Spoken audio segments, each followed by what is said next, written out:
يا أيها الذين آمنوا أطيعوا الله وأطيعوا الرسول ولا تبطلوا أعمالكم. السلام عليكم ورحمة الله وبركاته. السلام عليكم ورحمة الله وبركاته. إن الحمد لله نحمده ونستعينه، من يهده الله فلا مضل له ومن يضلل فلا هادي له، وأشهد أن لا إله إلا الله وحده لا شريك له، وأشهد أن محمدا عبده ورسوله. أما بعد فأعوذ بالله من الشيطان الرجيم. واعتصموا بحبل الله جميعا ولا تفرقوا.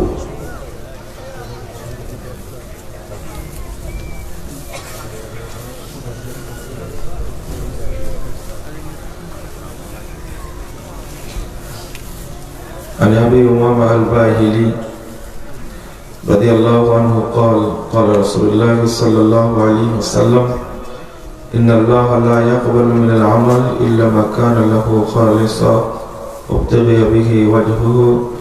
رواه النسائي بإسناد صحيح. عن أنس رضي الله عنه قال قال رسول الله صلى الله عليه وسلم: لا يؤمن أحدكم حتى أكون أحب إليه من والده وولده والناس أجمعين. متفق عليه.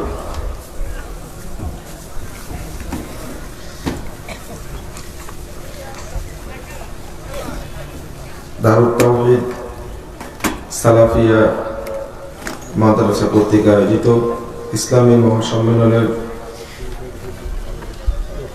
উপস্থিত উলামায়ে কেরাম, অতিথিবৃন্দ, সুধী মণ্ডলী, সামনে উপবিষ্ট শ্রদ্ধেয় মুসলিম ভ্রাতৃমণ্ডলী, আমার প্রাণপ্রিয় ছাত্র ও যুবক ভাইয়েরা, পর্দার আড়ালের মা ও বোনেরা, সকলকে আন্তরিক অভিনন্দন জানাচ্ছি। আল্লাহর কাছে দোয়া করছি আল্লাহ যেন আমাদের এই সম্মেলনকে কবুল করে নেন, আমিন। আল্লাহর শুকরিয়া আদায় করছি প্রচন্ড ঠান্ডার মাঝে, এই কুয়াশার মাঝে আপনারা বিভিন্ন এলাকা থেকে এসে সম্মেলনে শরীক হয়েছেন। আল্লাহ যেন আপনাদের আমাদের সকলকে জান্নাতুল ফেরদাউসের মেহমান হিসেবে কবুল করে নেন, আমিন।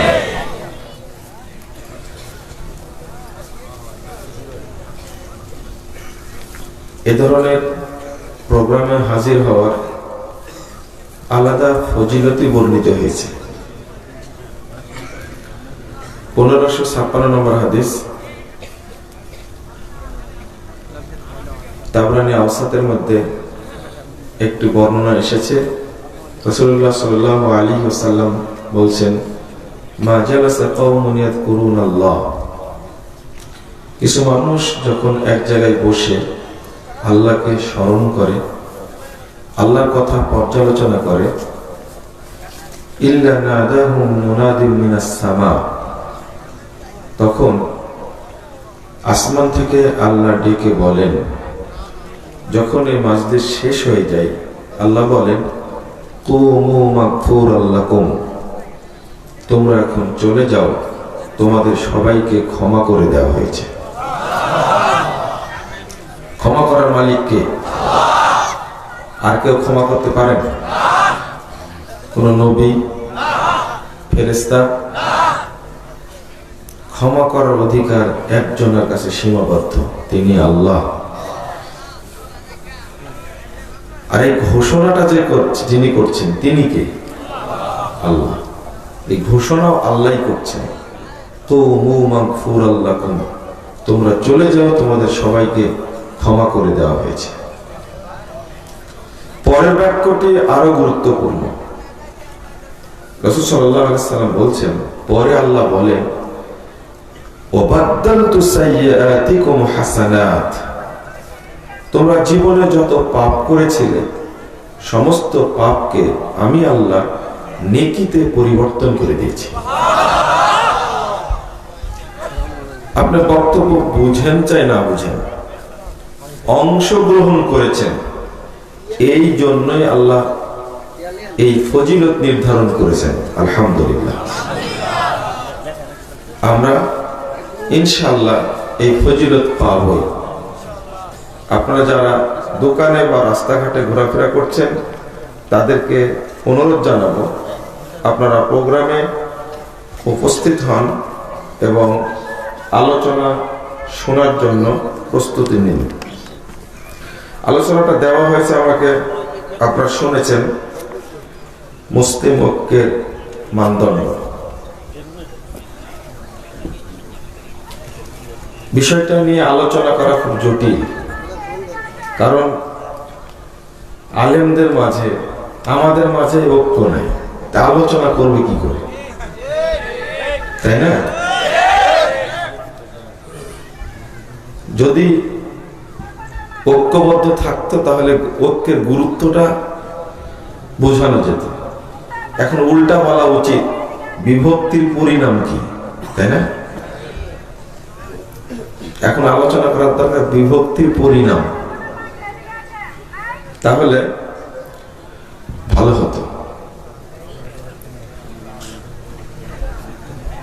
আল্লাহ রাব্বুল আলামিন বলছেন সূরা আলে ইমরান 103 নম্বর আয়াত, ওয়াতাসিমু বিহাবলিল্লাহি জামিআন ওয়া লা তাফাররাকু, তোমরা ইতিসাম করো। ইতিসাম শব্দের অর্থ হলো, আসলে বলা হয় চিল আছে না, চিল চিনেন? চিলের ওজন কম, কিন্তু ওর নখ গুলো যে আছে খুব ধারালো নখ। ওই নখ গুলো যখন মাছের শরীরে বসিয়ে দেয় তখন আটকে যায়। চিলের ওজনের চেয়ে মাছের ওজন অনেক বেশি হওয়ার পরেও কিন্তু মাছ তুলে নিয়ে চলে যায়। এই খামসে দিয়ে ধরার নাম হলো ইতিসাম, যেটা কখনো ছুটে যাবে না, ওটা কি বলে? ইতিসাম। আল্লাহ বলছেন ওয়াতাসিমু, তোমরা শক্ত করে ধরো, ইতিসাম করো। যেমন একটা সিংহের ওজন বেশি না একটা মহিষের ওজন বেশি? কিন্তু একটা সিংহ কিন্তু মহিষকে সহজেই পারতে পারে না। কিসের বলে? ওর শক্তি, কৌশল এবং ওর সাহস, এমনি পেরে ফেলতে পারে। এমনকি একটা হাতিকে পর্যন্ত সিংহ দুর্বল করে ফেলে। হাতির চেয়ে ওজনে অনেক কম সিংহ, তাই না? ঠিক ইতিসাম ওই রকম জিনিস। কেন ব্যবহার করলেন ইতিসাম শব্দটা? এই জন্য বললাম ওইভাবে ধরতে হবে। ওয়াতাসিমু, কি ধরতে হবে?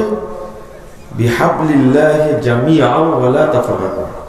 হাবলুল্লাহ, আল্লাহর রজ্জু ধরতে হবে। তারপরে বলছেন জামিআ, সবাই মিলে। তারপরে বলছেন ওয়া লা তাফাররাকু, তোমরা দলে দলে বিভক্ত হয়ো না। আমাদের মাঝে আলোচনাটা বেশি যে আল্লাহ ঐক্যবদ্ধভাবে কাজ করতে বলেছেন, বিভক্ত হতে নিষেধ করেছেন, সবাই মিলে একসঙ্গে থাকতে বলেছেন, এই আলোচনাটা বেশি হয়। কিন্তু ঐক্যটা হবে কি নিয়ে, এইটা নিয়ে কোনো আলোচনা হয় না। সব দলেরই আয়াত কিন্তু এটা, ওয়াতাসিমু বিহাবলিল্লাহি জামিআন ওয়া লা তাফাররাকু। কোন আলেম আছে পৃথিবীতে যার এই আয়াতটা মুখস্থ নাই এমনটা না, কিন্তু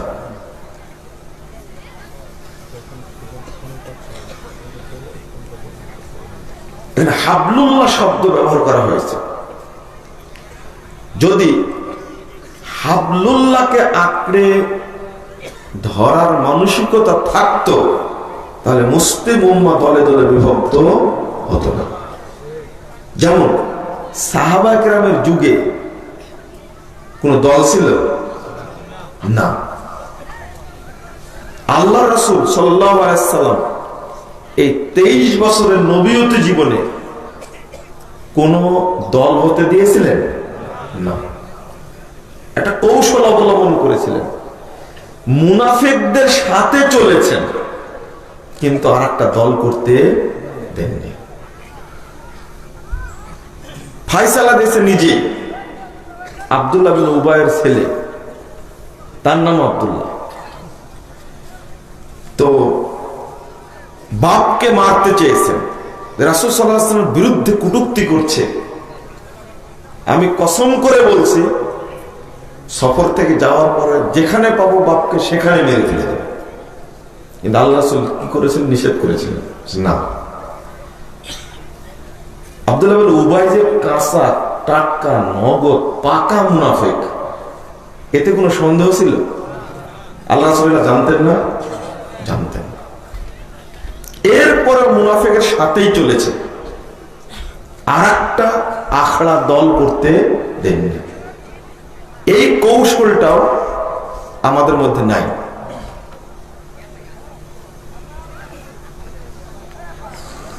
ঠিক সাহাবীদের মধ্যে আবু বকর রাদিয়াল্লাহু আনহু আমলে, ওমর রাদিয়াল্লাহু আনহু আমলে বিভক্তি যত হওয়ার চেষ্টা হয়েছে ততটাই তারা সচেতন থেকেছেন কেউ যেন বিভক্ত না হয়। তবে শেষ কথা হলো এটা, যতই চেষ্টা করুক মুসলিম উম্মাহ বিভক্ত হবে, এটা হলো শরীয়ত। বুঝা গেছে কথা? বিভক্ত হবে, এইটা আল্লাহর বাণী, রাসূলের বাণী। বিভক্তকে আপনাকে ঠেকাতে পারবেন না, পারার কোনো সুযোগ নেই। তবে এই বিভক্তির মাঝে আপনাকে চলতে হবে সিরাতে মুস্তাকিমের পথে। এবার কি বুঝা গেছে আমার কথাটা? বিভক্ত হোক, কিন্তু আপনার আমার দাবি হতে হবে যে আমি ঐক্যের উপরে টিকে থাকবো, আমি সিরাতে মুস্তাকিমে টিকে থাকবো। যে যে দলে অংশগ্রহণ করুক না কেন সেটা আমার দেখার বিষয় না। কারণ সিরাতে মুস্তাকিমের বাহিরে গেলে বিভক্তি হয়ে যায়। প্রথমটা বলি, আহাদিসুল মুখতারা একটা গ্রন্থের নাম, জিয়াল মাকদেসি, এই গ্রন্থের হাদিসের গ্রন্থের সংকলন। এই হাদিসের 40-87 নম্বর হাদিস এসেছে, রাসূলুল্লাহ সাল্লাল্লাহু আলাইহি ওয়াসাল্লাম আবু বকরকে বললেন যে তুমি যাও অমুককে হত্যা করে আসো। আবু বকর রাদিয়াল্লাহু আনহু গেলেন হত্যা করতে। যার পরে দেখছে এ রুকু করছে। কি অবস্থায় আছে? রুকু অবস্থায়। সাহাবীরা রুকু করা মানুষকে মারতে পারে? তাও আবু বকর সম্ভব, মারতে না পারে ফেরত চলে এসেছে। এসে বলছে রাসূলুল্লাহ রুকু করা অবস্থায় দেখলাম, আমাকে মারবো কি করে? এবার পাঠালেন ওমরকে, ওমর তুমি যাও ওকে হত্যা করে আসো। ওমর রাদিয়াল্লাহু আনহু গিয়ে দেখছেন ও সেজদা অবস্থায় আছে, মারতে পারবে না। তখন ফিরে এসে বলছেন আল্লাহ রাসূল, আমি নিজে দেখছি ও সেজদা করছে আল্লাহকে, ওকে মারবো কি করে? একটু খেয়াল করুন হাদিসটা। এবার আল্লাহ রাসূল পাঠান আলীকে, যে একে নির্দেশ দিলে ও কোন অবস্থা আছে সেটা দেখবে না, যা নির্দেশ সেটাই কার্যকর করে। আলী রাদিয়াল্লাহু আনহু গেলেন, যায়া দেখছেন ও নাই, চলে গেছে। কোথায় চলে গেছে পেলেন না। আলী রাদিয়াল্লাহু আনহু ফিরে এসে বলছেন, মা ওয়াজাদতু, আল্লাহ রাসূল বললেন, পেলাম না, কোথায় যে গেল? তখন আল্লাহ রাসূল বললেন, লাউ কতালতাহু, তুমি যদি তাকে হত্যা করতে পারতে আজকে, মাখতালাফাত ফি দীনিল্লাহ, তাহলে এই দ্বীনের মধ্যে ইখতিলাফ করার কেউ থাকতো?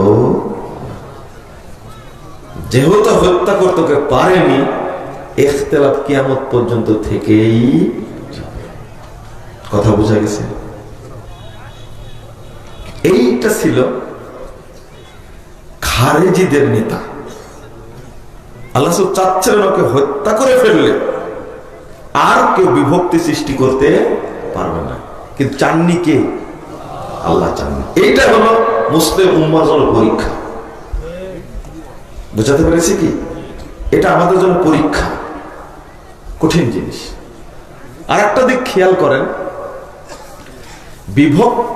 বিভক্তি সৃষ্টি করবে যে তারাও কিন্তু নামাজি হবে, তারা একনিষ্ঠভাবে সালাত আদায় করবে, রুকু করবে, সিজদা করবে।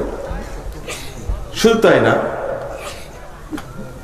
সহিহ বুখারীর 1755, সহিহ মুসলিমের 1755 নম্বর হাদিস এসেছে, রাসূল সাল্লাল্লাহু আলাইহি ওয়াসাল্লাম বলছেন, এদের পরিচয়টা এমন হবে, তাহকিরুনা সালাতাকুম মা সালাতিহিম ওয়া সিয়ামাকুম মা সিয়ামিহিম ওয়া আমালাকুম মা আমালিহিম। তাদের আমল দেখে তোমরা নিজেদেরকে তাচ্ছিল্য করবে, যে তাদের আমলই হয়তো কবুল হচ্ছে, আমার আমল কবুল হবে না। তাদের ইবাদতই কবুল হচ্ছে, আমাদের কবুল হচ্ছে না। তাদের সিয়ামই কবুল হচ্ছে, আমাদের সিয়াম কবুল হবে না। মনে মনে এটা ভাববে। তো আল্লাহ রাসূল বললেন, ফাকতুলুহুম হাইসু ওয়াজাদতুমুহুম, তোমরা তাদেরকে যেখানেই পাবে সেখানেই হত্যা করো। আর ওয়াইন ওয়াজাদতুহুম, আমি যদি পাই, লাআতুলান্নাহুম কাতলা আদ, আদ জাতিকে যেভাবে ধ্বংস করা হয়েছে, আমি মুহাম্মদ তাদেরকে হত্যা করে ধ্বংস করে দেব। তাহলে এই হাদিসে প্রমাণ করে যে এরাই সালাত পড়বে, সিয়াম পালন করবে, আপনাদের চেয়ে অনেক সুন্দর।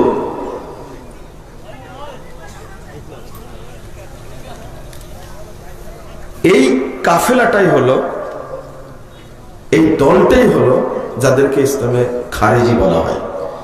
এরাই ফতোয়া দিয়ে আলী রাদিয়াল্লাহু আনহুকে হত্যা করেছে, ওসমান রাদিয়াল্লাহু আনহুকে হত্যা করেছে, এবং উমর রাদিয়াল্লাহু আনহুকে হত্যার পিছনে এদেরই একটা টার্গেট ছিল। তবে এই তিন খলিফার হত্যার পিছনে মূল মদদ দিয়েছে ইহুদি খ্রিস্টান। আর ওই খারেজিদের বর্তমান নতুন নাম হলো আপনার চরমপন্থী, যাদেরকে বলছে জঙ্গি। এবং সারা পৃথিবীতে মুসলিম উম্মার এই অবস্থাটা সৃষ্টি করবে, অস্থিরতা সৃষ্টি করবে, এটা কিয়ামত পর্যন্ত থাকবে।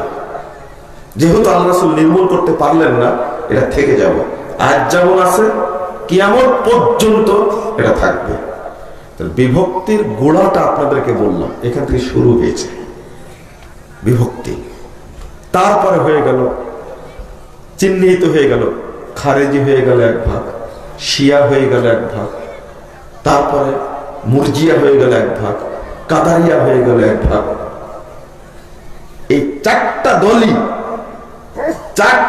দলই জাহান্নামী, এটা রাসূল সাল্লাল্লাহু আলাইহি ওয়াসাল্লাম বলে গেছে। খারেজিদের সম্পর্কে আল্লাহ রাসূল বললেন, কিলাবু মিনান নার, আল খাওয়ারিজ কিলাবু মিনান নার, খারেজিরা হবে জাহান্নামের কুকুর। দুর্ভাগ্য, এখানে কথাটা বলে দিই, আজকে বাংলাদেশে যখন নির্ভেজাল তাওহীদের একটা জাগরণ চলছে, ঠিক ওই মুহূর্তে বেদাতীরা বিভ্রান্ত সৃষ্টি করার একটা ষড়যন্ত্র করছে। আহলে হাদিসদের সম্পর্কে ভুল ধারণা দেওয়ার জন্য তারা খুব কৌশলে আগাচ্ছে। আহলে হাদিসদের এই দাওয়াতি কার্যক্রম, তাদের প্রচেষ্টা, তাদের সেমিনার, তাদের মাদ্রাসা, মসজিদ, এইগুলোতে যেন আলোচনার সুযোগ না থাকে এই জন্য তৎপরতা চালাচ্ছে অত্যন্ত সুকৌশলে। একটা নীল নকশা বাস্তবায়ন করার জন্য চেষ্টা চালাচ্ছে। তবে যতই বলি, এই যে মাঝখানে শুনলেন একজন ডিএমপি কমিশনার একটা মন্তব্য করতে যে ছেড়ে দিল, জেএমবিদের 90% আহলে হাদিস আকীদা থেকে এসেছে। আহলে হাদিস আবার জেএমবি হয় কি করে? সন্ত্রাসীর কোনো পরিচয় আছে নাকি? তাহলে আপনি এই কথা বললেন কি করে? একটু ভেবে বলার দরকার ছিল। যারা সন্ত্রাসী তাদের কোনো পরিচয় নাই। বুয়েটে আবরারকে হত্যা করলো, সারা রাত পিটিয়ে পিটিয়ে পিটিয়ে ছেলেটাকে মেরে ফেলে দিয়েছে। এর একটা দলের সন্ত্রাসী না? তাহলে এই সন্ত্রাসীগুলোর কারণে, এই দলীয় সন্ত্রাসীর কারণে এই অত্যাচারের অপরাধটা প্রধানমন্ত্রীর উপরে যাবে? তাহলে আপনি আহলে হাদিসদের উপরে চাপিয়ে দিলেন কেন? নামটা আহলে হাদিস বললেন কেন?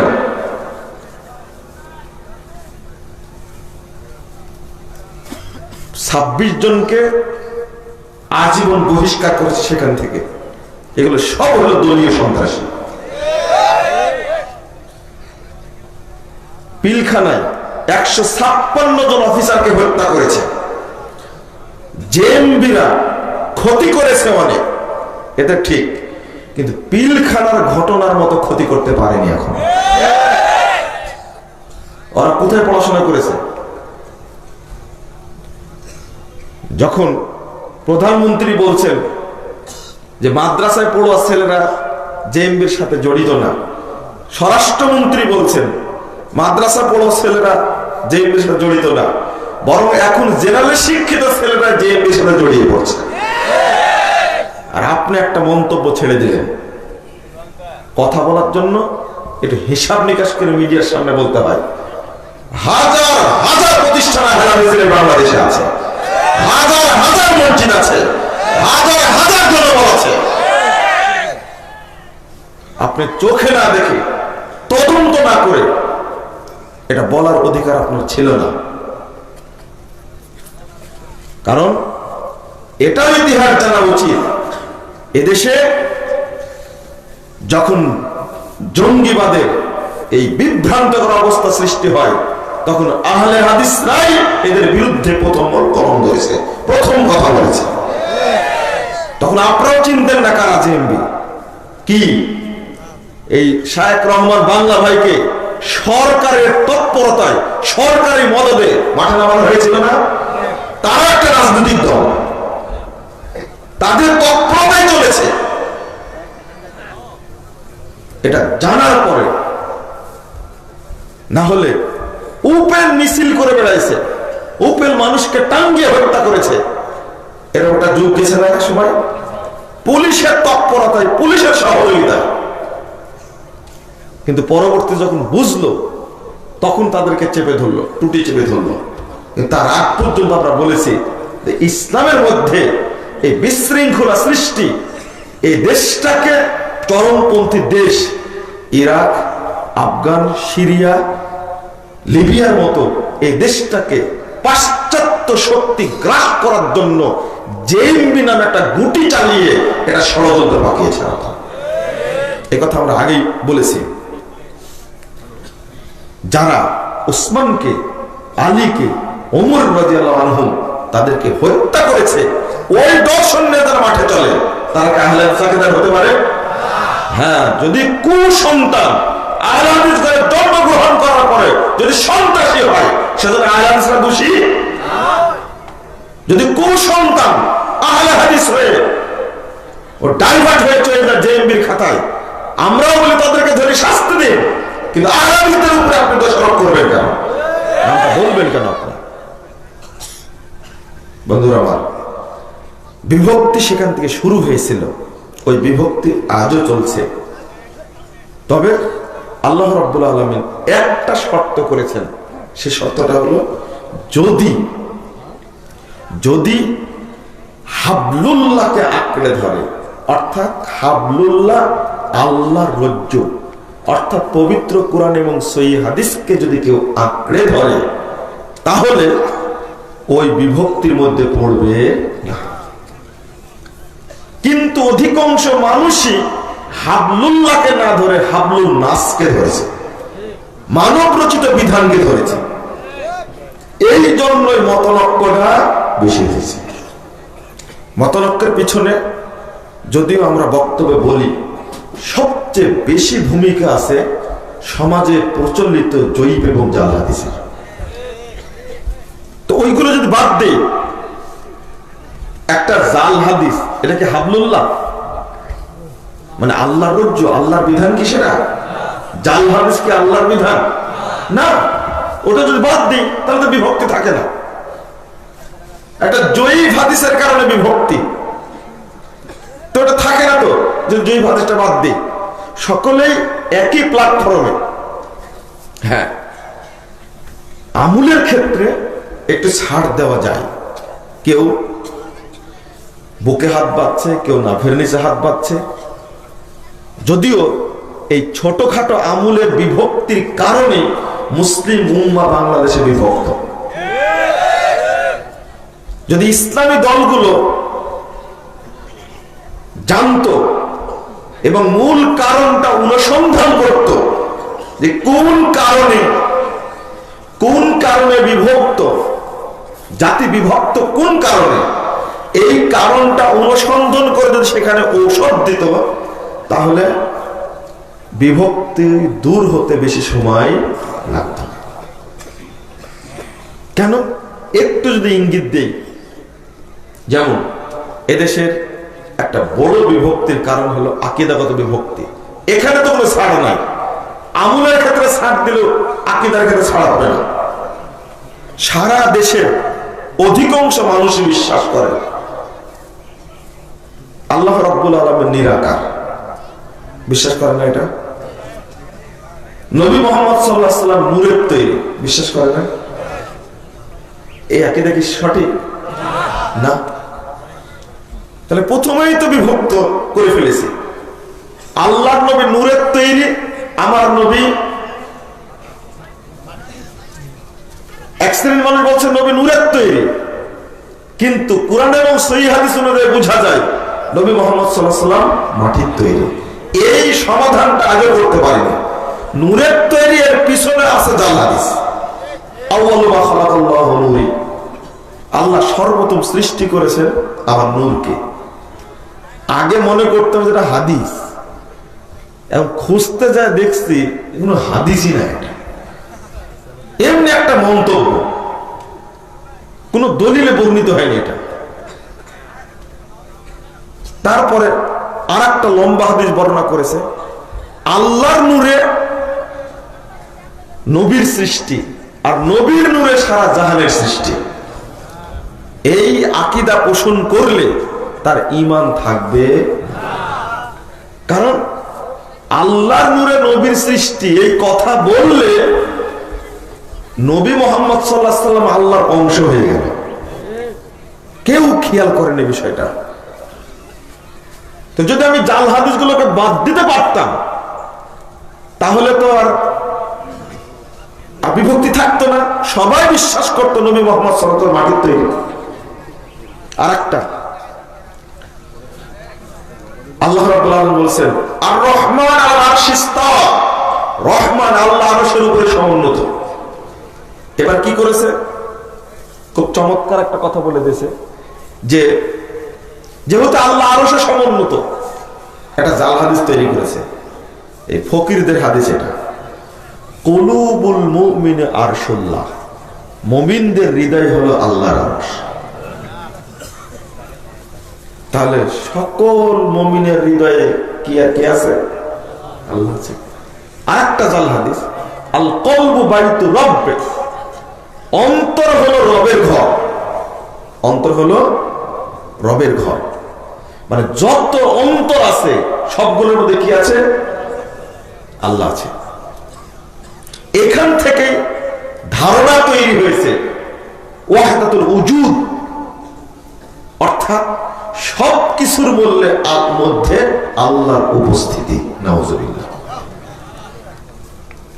ওই জন্য বাংলায় বলে যত কাল্লা তত আল্লাহ। কারণ এই ফালতু আকীদাকে যদি আমরা ছুঁড়ে ফেলে দিতে পারতাম, যে হাদিস জাল, যার কোনো সনদ নাই, এগুলো তৈরি করেছে এই সুফিবাদী বুজুর্গরা, দরবেশরা এগুলো তৈরি করেছে।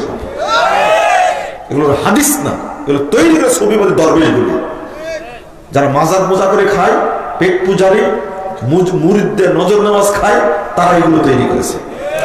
আর এই সুফিবাদকে আজকে তৈরি হয়েছে বন্ধুরা আমার, এই সুফিবাদের নব সংস্করণ হলো বর্তমানে প্রচলিত কোয়ান্টাম মেথড। এটা আরেকটা শয়তানি ফাঁদ। খবরদার, এই কোয়ান্টাম মেথডকে নিয়ে আপনারা উৎসাহী হবেন না। এরা হলো সুফিবাদের নব সংস্করণেরা। এই মহাজাতক বুখারী বাংলাদেশে এই ইহুদি, খ্রিস্টান, হিন্দু, বৌদ্ধ, ব্রাহ্মণ, মুসলিম সবার সমন্বয়ে একটা মতবাদ তৈরি করেছে, নাম দিয়েছে কোয়ান্টাম মেথড। ও না আরবি জানে, না ইংরেজি জানে, না ভালো বাংলা জানে, কিছুই জানে না, একটা মতবাদ তৈরি করে দিয়েছে। আর এখানে সামিল হচ্ছে যত শিক্ষিত লোক, তারা ওখানে সামিল হচ্ছে। সব শ্রেণীর মানুষ ওখানে সামিল হতে পারে, কারণ এই চারটা দর্শনের আকলে সুফিবাদের জন্ম। কয়টা দর্শন? চারটা। একটা হলো পারসিক, গ্রিক, হিন্দু আর ব্রাহ্মণ। এই যে মাহমুদুল হাসান দেখবেন এই বইটার মধ্যে লিখে গেছেন। আমি বইটা পড়তে গিয়ে ভাবছি যে এই ভদ্রলোক জানলেন কি করে যে সুফিবাদের জন্ম চারটা দর্শনের আলোকে তিনি লিখে গেছেন। ইসলামের ইতিহাস বইটার মধ্যে লিখে গেছেন। আমি আশ্চর্য হয়ে গেছি যে এই তথ্য তিনি কিভাবে পেলেন। একজন জেনারেল শিক্ষিত মানুষ, তিনি তথ্য দিয়েছেন এই সুফিবাদের জন্মই হলো এই চারটা দর্শনের আলোকে। এখানে ইসলাম আছে? চারটা সভ্যতার কথা বললাম, ইসলাম আছে না। ইসলাম থাকবে কি করে? ওরা একটা কথা বলে দিয়েছে না, যারা আল্লাহর মানুষকে এক মনে করে। একটু লম্বা হয়ে গেল কথাটা বলতে, যে মানে আকীদার ক্ষেত্রে জাল হাদিসের যে কুপ্রভাব, এই কারণে বিভক্তটা বেশি হয়েছে। কারণ যত পীরপন্থী বেরলভী আকীদার লোক আছে, সবাই কিন্তু সুফিবাদে বিশ্বাসী, মরা পীরকে সেজদা করা বিশ্বাসী। আর যারা দেওবন্দি, তারা তাজা পীরকে ভক্তি করা বিশ্বাসী। এই দুইটা তরিকা বেরিয়ে গেছে, একটা বেরলভী তরিকা আর একটা হলো দেওবন্দি তরিকা। উভয়ই উদ্দেশ্য হলো সুফিবাদ। এখানে বলে দিয়েছে আকার কিনার নিরাকার সেই রব্বানা। আহমদ আহাদ হলে তবে যাই জানা। আহমদ কি হলে? আহাদ হলে তবে যাই জানা। মিমের ওই পর্দাটিরে উঠিয়ে দে রে মন, দেখবি সে তাই বিরাজ করে আহাদ নিরঞ্জন। কি সুন্দর করে বানিয়েছে দেখছেন? আরে আকার আর নিরাকার সেই তো রব্বানা। আহমদ আহাদ হলে তবে যাই জানা, মানে আহমদটা ওই মিমটা তুলে দিলে কি হয়ে যাবে? আহাদ হয়ে গেল না? আহাদ কার নাম? আহমদ কার নাম? মুহাম্মদ সাল্লাল্লাহু আলাইহি ওয়াসাল্লাম। আহমদের মিমটা তুলে দিলে কি হয়ে গেল? আহাদ হয়ে গেল। দেখবি সে তাই বিরাজ করে আহাদ নিরঞ্জন। নাউজুবিল্লাহ। তাহলে আল্লাহর মানুষের মধ্যে কোনো পার্থক্য নাই। বলেন তো, এইরকম নষ্ট, খারাপ, জঘন্য আকীদা কোন মুসলমান পোষণ করতে পারে? এই আকীদাতেই অধিকাংশ মানুষ বিশ্বাসী। তাবলীগের স্বরূপ বইটা লিখতে গিয়ে আমি ওখানে সুফিবাদে আকীদা তুলে ধরেছি। বাংলাদেশে এই মানসুর হাল্লাজকে আর বায়েজিদ বোস্তামীকে যেভাবে উচ্চ আসনে আরোহণ করানো হয়, যত বড় উপরে তোলা হয়, অথচ তাদের আকীদা সম্পর্কে বাংলাদেশের মানুষ জানে না। এরাই ছিল সুফিবাদের প্রবক্তা। বায়েজিদ বোস্তামীর আকীদা কত খারাপ। আমি আকীদাগত বিষয় বলছি কেন? যতদিন পর্যন্ত আকীদার ক্ষেত্রে পরিষ্কার ধারণা না আসবে ততদিন মুসলিম ঐক্য সংগঠিত হবে না। আপনার ওই জায়গায় যেতে হবে। কেন আপনি সুফিবাদে আকীদা ধারণ করবেন, বিশ্বাস করবেন কেন? যে লোকটা বলতে পারে তলাবতুল্লাহ সিদ্দিনা সানা, আমি আল্লাহকে খুঁজছি 60 বছর যাবত, ফাইদা আনা হুয়া, এখন দেখছি আমি নিজেই আল্লাহ। বাড়ির বাহির থেকে ডাক দিলে বলতো লাইসা ফিল বাইতে গায়রুল্লাহ, আরে বাড়িতে আল্লাহ ছাড়া কেউ নাই, কাকে ডাকছো তুমি? এটা বায়েজিদ বোস্তামীর কথা। সুবহানি সুবহানি মা আযমা শানি, বলতো আমি কতই না পবিত্র, আমি কতই না পবিত্র, আমার মর্যাদা কতই না বেশি। সুবহান শব্দটা কার সাথে যুক্ত? আমরা বলি না সুবহানাল্লাহ, ও নিজে যোগ করতো সুবহানি সুবহানি মা আযমা শানি। এত খারাপ আকীদা হয়। অনুরূপভাবে মানসুর হাল্লাজ, তাকে ফাঁসিতে ঝুলানোর কারণই ছিল ও নিজে আল্লাহ বলে দাবি করেছে। নিজে নিজেই বলতো নাহনু রূহান, আল্লাহর আমি তো দুইটা রূহ, হালাল না বাদানা, এক দেহের মধ্যে শামিল হয়ে গেছে। নাউযুবিল্লাহ। তাদেরই আরেক শাগির্দ নাম ইবনুল আরাবী, এই বেকুব যে আকীদা পোষণ করে, ঠিক বলতে লজ্জা লাগে। বলছে ফায়াহমাদুনি ওয়া আহমাদুহু, আল্লাহ আমার প্রশংসা করে আর আমি আল্লাহর প্রশংসা করি।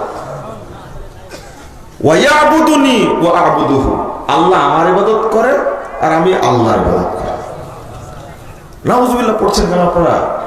যেহেতু আল্লাহর বান্দার মধ্যে পার্থক্য নাই, তা আল্লাহ বান্দার ইবাদত করে, বান্দা আল্লাহর ইবাদত করে। আস্তাগফিরুল্লাহ, নাউযুবিল্লাহ।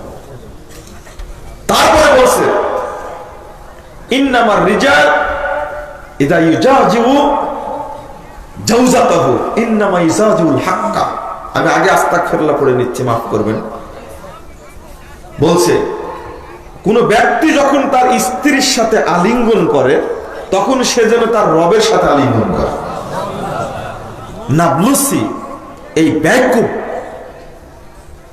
এই সমস্ত কথা বলতে মুরতাদ হয়ে যাবে, তো মুসলমান থাকবে না। এই ব্যাখ্যা দিয়ে বলছেন ইন্নামা ইয়ানকিহুল হাক্কা। নাবলুসি বলছে আরে আলিঙ্গন করে মানে সরাসরি আল্লাহর সাথে সহবাস করে। আলহামদুলিল্লাহ, আমি ইচ্ছা পোষণ করেছি। অবস্থা যাই হোক, এই সুফিবাদী আকীদার 12টা বাজাতে হবে বাংলাদেশে। একবার মানে সর্বস্তরের জনগণের কাছে এই ঘৃণ্য নোংরা আকীদা ছড়িয়ে দিতে হবে। মানুষ যেন বুঝতে পারে এই সুফিবাদী নোংরা আকীদার কারণে মানুষের ঈমান ধ্বংস হয়ে গেছে। কিছু কিছু লোক বলে যে এইগুলো আলোচনা না করলে হয় না, যেখানে ঈমানের প্রশ্ন, কুফরের প্রশ্ন, সেইগুলো আলোচনা করবো না, মানে ওগুলো আলোচনা না করলে মানুষ জানবে কি করে? আকীদার ক্ষেত্রে কোনো ছাড় নাই, আমলের ক্ষেত্রে ছাড় দিব। তবে এখানে দুঃখের বিষয় আছে, সেটা হলো বাংলাদেশে মূল বিভক্তির কারণ হলো এটা যে যে মসজিদে আমিন আসতে বলা হয় ওই মসজিদে জোরে আমিন বলার কোনো মুক্তাদি ঢুকতে পারবে না। আচ্ছা, অত্যাচার করা হচ্ছে কেন? কোন প্রমাণ আছে এমনটা? সারা বাংলাদেশে হানাফি মাযহাবের কোন ভাই যদি আহলে হাদিস মসজিদে সালাত আদায় করে,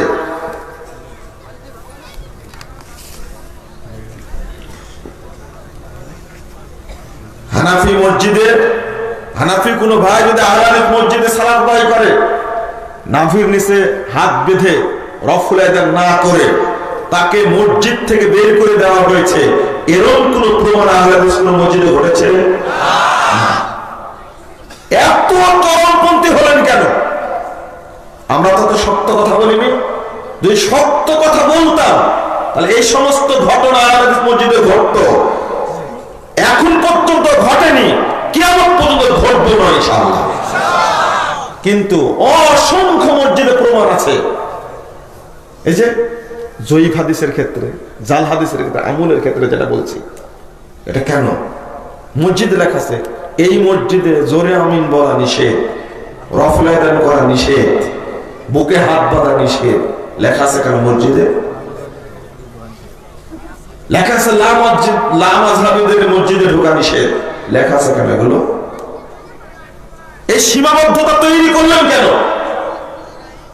আগে যেটা ছিল সেটা হলো আহলে হাদিস মানুষ কোন মসজিদে গিয়ে আমিন জোরে বললে মসজিদ তাকে দিয়ে ধোয়া নিয়েছে, মসজিদ ধৌত করতে হয়েছে তাকে। তুমি কেন জোরে আমিন বললে? এত খারাপ পরিবেশ ছিল। আর এখন মনে হচ্ছে অবস্থা দৃষ্টে ইসলামের প্রাথমিক যুগ চলছে।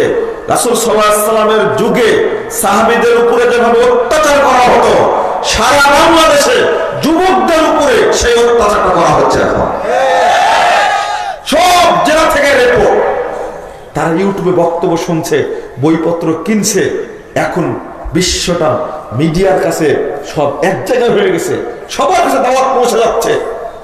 এমনকি ইসলামিক ফাউন্ডেশনের বুখারী কিনে তারা হকটা খুঁজে পাচ্ছে, তখন তাদের উপর অত্যাচার করা হচ্ছে। কেন? আমরা তো শিথিল, মাযহাবের নাম দিয়ে গোলামি করা হচ্ছে। কেন কেন গোলামি করা হচ্ছে? যদি বলি যে হাবলুল্লাহ ধরতে হবে, এক শ্রেণীর মানুষ ইলিয়াস সাহেবের তরিকা নিয়ে ব্যস্ত হয়ে পড়ে আছে। আর এদের সংখ্যাটা সবচেয়ে বাংলাদেশে বেশি। তারা কেন আসতে পারেনি এখন পর্যন্ত হাবলুল্লাহর কাছে আত্মসমর্পণ করতে? হাবলুল্লাহর কাছে আত্মসমর্পণ করেনি কেন? ওই যে ফাজাইল বর্ণিত, ফজিলত বর্ণিত হয়েছে, যার কোনো দলিল নাই, শুধু কবরের কাহিনী আর স্বপ্নের কাহিনী তারা ভর্তি করা আছে, ওইগুলোই পড়ে মানসিক ভাবে তারা প্রতিবন্ধী হয়ে গেছে। এই মুরব্বীদেরকে কোরআন হাদিস বুঝালে বুঝতে চায় না, বুঝালে বুঝবে না, বড় আপনার উল্টা ধমক দিবে। তুমি কি বুঝো? কোরআনকে যতটুকু মূল্যায়ন করে তার চেয়ে তারা ফাজাইল আমলকে বেশি মূল্যায়ন করে। প্রত্যেকের ব্যাগে ফাজাইল আমল থাকে, কিন্তু কোরআন থাকে না তাদের ব্যাগে হাদিস থাকে না। তাহলে হাবলুল্লাহ, কোরআন এবং হাদিস হলো হাবলুল্লাহ, তা আপনি ফাজাইল আমলকে ধরলেন কেন? ওটা কি হাবলুল্লাহ? ওটা মানুষের তৈরি। যে এটা হলো বিভক্তির মৌলিক কারণ। আমি অবশ্য কয়েকটা কারণ, একটা বই আমরা বের করেছি, ইসলাম বনাম ফেরকাবন্দি, সিরাতে মুস্তাকিম। বাংলাদেশে যতগুলো ফেরকা আছে সব ফেরকার আকীদা কি তাদের জবাব দিয়ে বইটা সংকলন করা হয়েছে। তার মধ্যে আমি কয়েকটা কারণ, আমি সংক্ষেপে, আমাকে শেষ করতে হবে।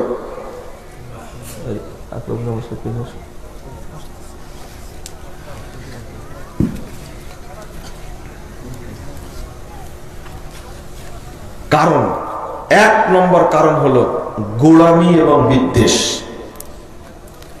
আজকে সালাফি আলেমদের মধ্যে, আহলে হাদিস আকীদার আলেমদের মধ্যে ঐক্য আছে। এটা কিন্তু বিভক্তি না, আপনি এটাও খেয়াল রাখবেন।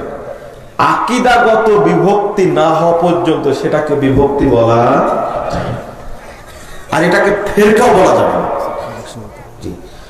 আহলে হাদিস উলামায়ে কেরাম সবার আকীদা আমল কিন্তু কি এক? বলেন আলহামদুলিল্লাহ। অন্তত এই জায়গায় বুঝতে পেরেছি তো আমরা। আগে একটু বেদাত নিয়ে ঝামেলা ছিল, গোলামি ছিল, কিন্তু এখন অনেকটা কি হয়ে গেছে, শিথিল হয়ে গেছে। বিশেষ করে মতনৈক্যটা থাকার পিছনে দুইটা কারণ ছিল। একটা হলো ফরজ সালাতের পরে দলবদ্ধ মুনাজাত, আর আরেকটা ছিল 2 আযান। এখন একটু শিথিল হয়নি বিষয়টা, আলহামদুলিল্লাহ আলেমদের কারণে এখন শিথিল হয়েছে। কিন্তু তারা একসঙ্গে হতে পারতেন, আমরা একসঙ্গে কথা বলতে পারতাম, কিন্তু জিদ, গোলামি, অহংকার, বহিষ্কার, তিরস্কার এইগুলোর কারণে আলাদা হয়ে গেছে। মানে যার হাতে যখন ক্ষমতা আসছে যখন পেরেছি তিরস্কার করতে তখন করেছি, যখন পেরেছি অপমান করতে তখন করেছি, যখন হাতের কলমে শক্তি এসে বহিষ্কার করে দিয়েছি। এই কারণগুলোর জন্য আহলে হাদিস সমাজ কিন্তু এখনো বিভক্ত হয়ে আছে। আমি ওই স্মৃতিটা মনে করি যে আব্দুল্লাহ ইবনে উবাই পাক্কা মুনাফিক হওয়ার পরেও আল্লাহ রাসূল সাথে নিয়ে চলেছেন। আহলে হাদিস নেতৃবৃন্দ কার মধ্যে কোনো ত্রুটি দেখলে হাত যে এত শক্ত, মেজাজ যে এত কড়া আর এত গোলামি, এর কারণে বহিষ্কার আর তিরস্কার কলা কৌশলে, মানে দল থেকে বের করে দেওয়া, সমাজ থেকে ছাঁটাই করা, তাকে আলাদা করে রাখা, এই কৌশল যদি অবলম্বন না হতো তাহলে কিন্তু বিভক্তিটা হতো না, এটা আমার বিশ্বাস।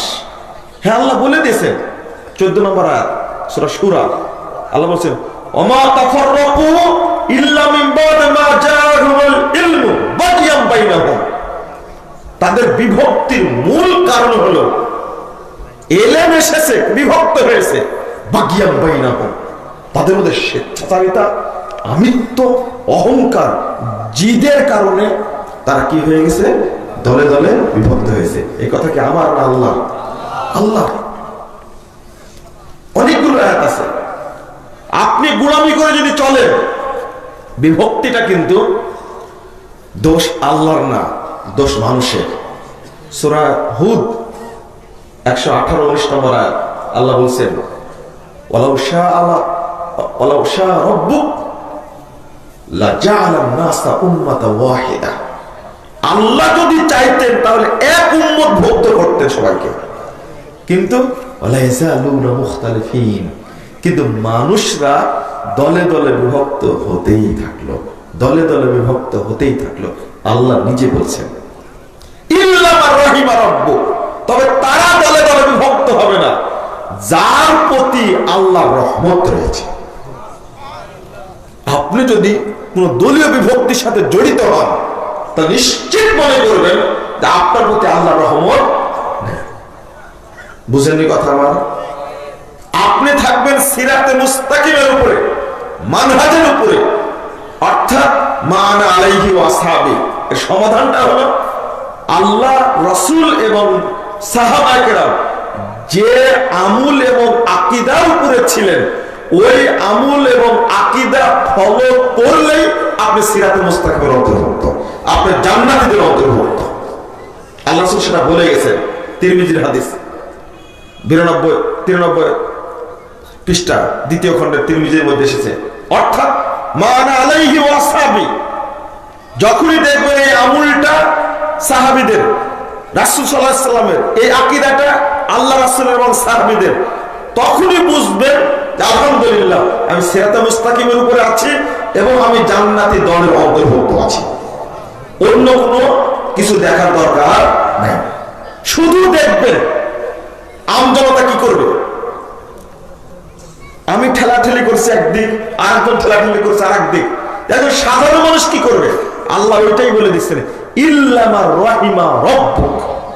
আমরা সালাতে বলি না ইহদিনাস সিরাতাল মুস্তাকিম, বলি না?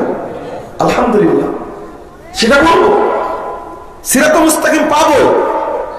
আর মৌলিক দিক হলো যেহেতু দলে দলে বিভক্ত হতেই থাকবে, আল্লাহ রাসূল নিজেই বলে গেছেন ইহুদি খ্রিস্টানরা বিভক্ত হয়েছিল 72টি দলে, আমার উম্মত বিভক্ত হবে 73 দলে, সবগুলো জাহান্নামে যাবে, একটি ব্যতীত। ওই একটি কারা? যাদের মধ্যে আল্লাহ রাসূলের এবং সাহাবীদের আকীদা আমল আছে, তারাই হলো জান্নাতি। আল্লাহ রাসূল বলেন মা আনা আলাইহি ওয়া আসহাবি। এখানে আল্লাহ নবী বলেননি ওই দলের মধ্যে থাকলে জান্নাতি দল, এটা বলেননি। এই মা আনা আলাইহি ওয়া আসহাবি আল্লাহ রাসূলের আকীদা এবং সাহাবীদের আকীদা আমলের উপরে কারা আছে তাদেরকে একটা নাম বলে দিয়েছেন। হাদিসের মধ্যে এসেছে, কখনো এসেছে আহলুস সুন্নাহ, কখনো এসেছে আহলুস সুন্নাহ ওয়াল জামাআহ, কখনো এসেছে আত-তাইফাতুল মানসুরা, কখনো এসেছে আত-তাইফাতুজ যাহিরা, কখনো এসেছে আপনার আসহাবুল হাদিস, কখনো আসছে আহলে হাদিস, আহলুল হাদিস। এই নামগুলো হলো হকপন্থীদের বৈশিষ্ট্যগত নাম। আলহামদুলিল্লাহ, আপনারা বিভ্রান্তির কাতারে তখনই পড়ে যাবেন যখন কোন নির্দিষ্ট গণ্ডির মধ্যে ঢুকে যাবেন। মুমিন কখনো নির্দিষ্ট গণ্ডির মধ্যে ঢুকতে পারে না। এই দিকটা আপনাদের অবশ্যই খেয়াল রাখতে হবে যে আমি কোন নির্দিষ্ট গণ্ডির মধ্যে ঢুকবো না। আমি রাসূল সাল্লাল্লাহু আলাইহি ওয়াসাল্লামের আকীদা আমল লালন করব, সাহাবীদের আকীদা আমলকে মেনে নিব। কয়েকটা কারণ বলে নি সংক্ষেপে। আরেকটা হলো বিভ্রান্তিকর আকীদা, যেটা আমি আলোচনা করলাম। আরেকটা হলো জাল ও জয়ীফ হাদিস, এটাও আপনাদের বলে দিলাম।